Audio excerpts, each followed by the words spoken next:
లేక ఎండ పొద్దుల మా ఇంటికి వచ్చినావు. అది అంత పొచ్చుకన్నా తాగండి అన్నయ్య.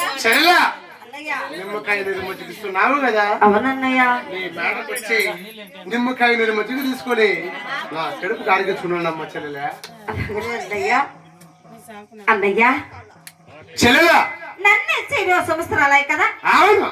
ఎప్పుడే నా మేడకు రానోడు నిజమమ్మా. ఇప్పుడు వచ్చిన కరంతమంట తెలపండి అన్నయ్య. చెల్లెలా అన్నయ్య నేను వచ్చిన కార్యార్థం అడుగుతున్నావు కదా చెల్లెలా. అవును కదన్నయ్య. చెల్లెలా అన్నయ్య తెలుపద హాలకిచ్చి వినవమ్మ చెల్లెలా.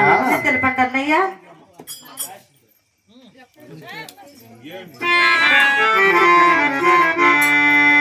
చెల్లెలా చెల్లెలా